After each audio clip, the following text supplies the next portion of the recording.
박정희 시대를 맞이하면 사실은 드디어 우리가 알고 있는 현대의 모태들이 다 태동하게 되는데요. 박정희 시대는 크게 현대를 이끄는 세 개의 사업으로 한번 나눠볼 생각이에요. 하나는 건설, 또 하나는 자동차, 그 다음에 선박입니다. 자, 그리고 우리가 세 번째 보고자 하는 건 드디어 선박입니다.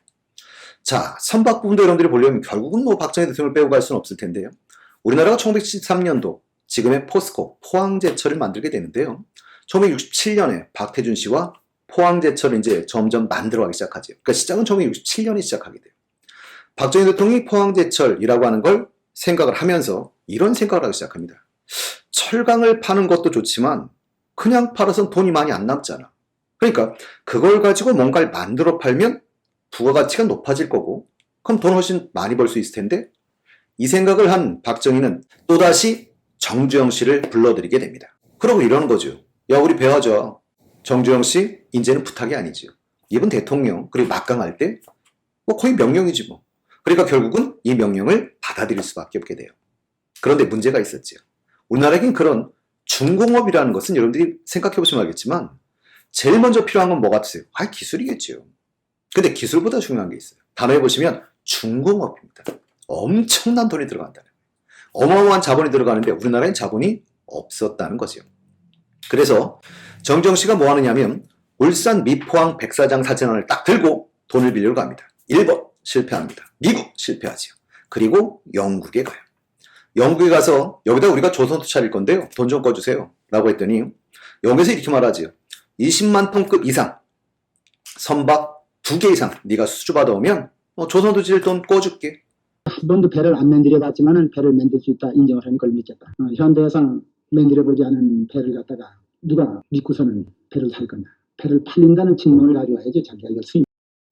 그래서 정주영 씨가 그리스의 리바노스라는 사람을 찾아갑니다. 찾아가서 500원짜리를 딱 꺼내놔요. 그래놓고 거기에 보시면 이순신 장군과 거북선이 있었는데요. 그 당시로는 그 거북선이 들어있는 500원짜리 딱 꺼내놓고 야, 우리나라 이런 민족이야. 옛날부터 이런 배 만들던 나라야. 그랬더니 그 리바노스가 28만 톤급 선박 2척을 주문하게 된대요. 나중에 정주영 씨가 농담으로 이런 얘기를 했다고 그러죠. 나도 미친놈인데 걔 나보다 더 미친놈이야. 하나 걸려들었습니다. 레바노스 씨라고 우수한 선주인데 그 사람이 26만 돈짜리 배를 2척을 주문을 하고 그 당시 계약금으로 한 14억 원을 현금을 착 지불해서 그 배 계약서하고 계약금 받은 것은 영국 정부에 불렀다. 영국 정부 공짜금 승인했죠. 그래서 와가지고 뭐입니다. 여러분들이 뭐 20만 톤, 26만 톤 이렇게 말하면 사실 우리가 와닿는 얘기도 아니니까 몇만 톤이 그게 중요한 게 아니라 그 당시까지 우리나라가 만들어본 배의 최대 크기는 8,000톤입니다. 그러니까 26만 톤 뭐 이런 배를 만든다는 건 뭐 만들어본 적이 아예 없는 거죠. 그러니까 참 대단한 분이시긴 하세요. 그런데 공기를 맞춰야 되니까 뭐 하느냐면 조선소와 선박을 동시에 만들어가기 시작합니다. 이렇게 만들기 시작하다가 문제가 하나 발생해요 또. 그러면서 점점 주문이 들어오기 시작하죠. 주문이 들어오기 시작하는데 1973년에 앞부분에서 한번 말씀드렸습니다만 오일 쇼크가 발생하게 되고 전 세계는 사실은 경기 침체기를 맞게 돼요. 그래서 선박을 주문했던 회사들조차도 선박을 못 찾아가는 일이 발생하게 되지. 이때 정주영 씨가 착안한 거? 그럼 우리가 선박하지 뭐. 그래서 현대가 결국은 운송업까지 모두 하게 되는 겁니다. 씨의 정치 이야기를 잠깐 해볼 건데요. 정주영 씨의 정치 이야기, 사실은 정치인이라고 평가되긴 좀 어렵기 때문에 정치가 길지는 않습니다. 근데 기본적으로 정치에 입문하게 되는 계기를 한번 좀 볼 생각인데요. 여러분들이 신군부, 전두환이 집권하게 돼요. 전두환이 집권하면서부터 사실은 정주영 씨와 사이가 좋지 않을 계기들이 몇 가지 발생하게 되죠. 뭐 하게 되냐면 산업구조조정을 하겠다라고 해서 전두환 씨가 현대 정주영한테 얘기를 해요. 야, 자동차나 중공업 중에 하나 내놔. 여러분들이 정주영 씨면 기분 좋을 일은 아니겠죠. 그럼 정주영 씨는요. 야, 우리 회사의 양대 기둥인데 싫어. 근데 신군부 아무것도 안 줄 수는 없으실 겁니다. 그래서 결국은 창원중공업을 두산에게 넘기게 되지. 그래서 창원중공업이 두산중공업이 됩니다. 스타트부터 사이는 안 좋았을 거예요.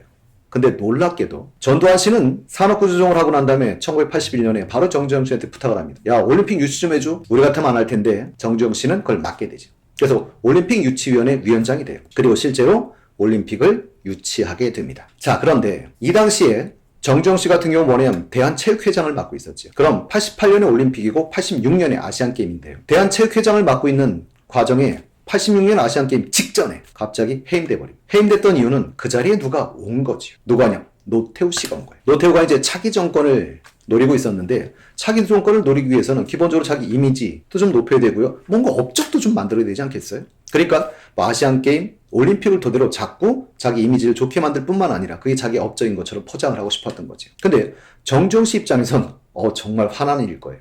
정말 제주는 누가 부리고 돈은 누가 갖나 뭐 이런 컨셉 아니겠습니까? 자, 이 과정 속에 여러분들이 이제 정주영 씨가 그러고 난 다음에 사실은 그 다음 정권이 이제 노태우가 되죠. 결국 노태우가 대통령이 돼요. 되고 난 다음에 노태우도 재벌들과 사이가 별로 좋진 않았어요. 물론 노태우 같은 경우는 자기 스스로는 모르겠습니다. 어떤 위험하다는 느낌을 갖고 있었을지도 몰라요. 그게 뭐 때문이냐면 대통령이 됐음에도 불구하고 투표를 보면 36%밖에 차지하지 못했거든요. 근데 더더욱이 정주영 씨와는 사이가 안 좋을 수 있었죠. 왜 그러냐면 정주영 씨 아들이었던 정몽준 씨가 그때 울산에서 무소속으로 출마해서 국회의원이 됩니다. 그러니까 노태우 씨가 보기에 쟤 위험한데? 이런 거고 정주영 씨는 뭔가 불만이 있었던 거고 이 과정 속에 사실은 노태우 씨의 딸 노소영 씨가 SK 지금 회장님이십니다. 최태원 회장과 결혼까지 해요. 그럼 다른 재벌들이 보기엔 물론 비리가 있을지 아닐지 전 모릅니다만 그래도 뭔가 있을 수 있다는 생각은 갖게 되겠지. 그 과정 속에 여러분들이 보시면 노태우 씨가 재벌들의 비업무용 토지 매입을 제한해버리고요. 신규 사업 진입을 금지시켜버려요. 재벌들 입장에서는 당연히 좋을 리가 없겠죠. 그래서 결국은 1992년에 정주영 씨가 정치에 뛰어들게 됩니다. 정치에 뛰어들면서 제일 먼저 한 일이 뭐냐면 비자금을 폭로하는 거예요.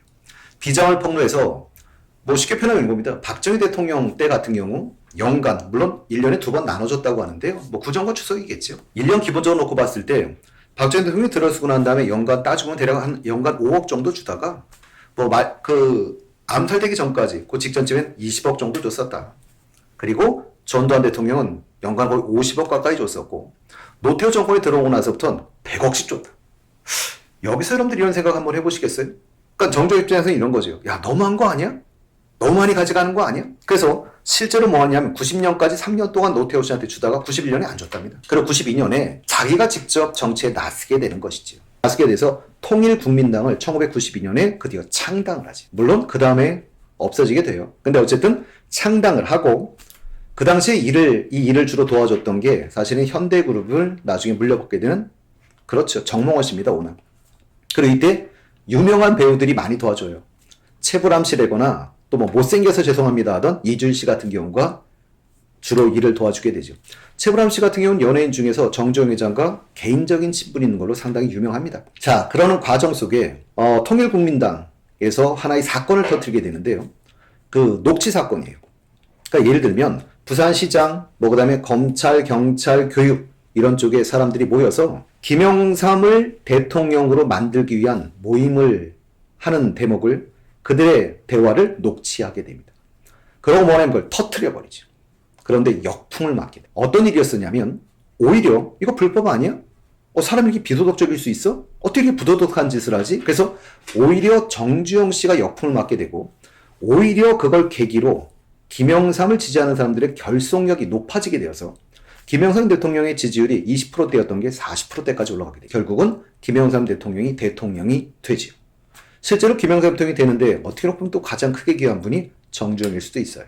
그런데 김영삼 대통령이 생각보다 뒤끝이 계신가 봐요. 그래서 대통령이 되자마자 정치 보복을 시작합니다. 그래서 뭐 세무조사를 한다거나 또는 대출을 막아버린다거나 이런 일을 해요. 그러면 정주영 씨 입장에선 또 누굴 밀어야 될까요?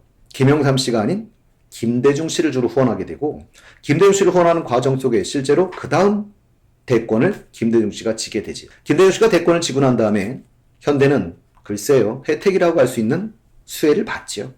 그래서 그 당시에 기아를 인수하게 되고 앞에서 한번 잠깐 말씀드렸습니다만 원래 그 반도체가 LG 거였었죠.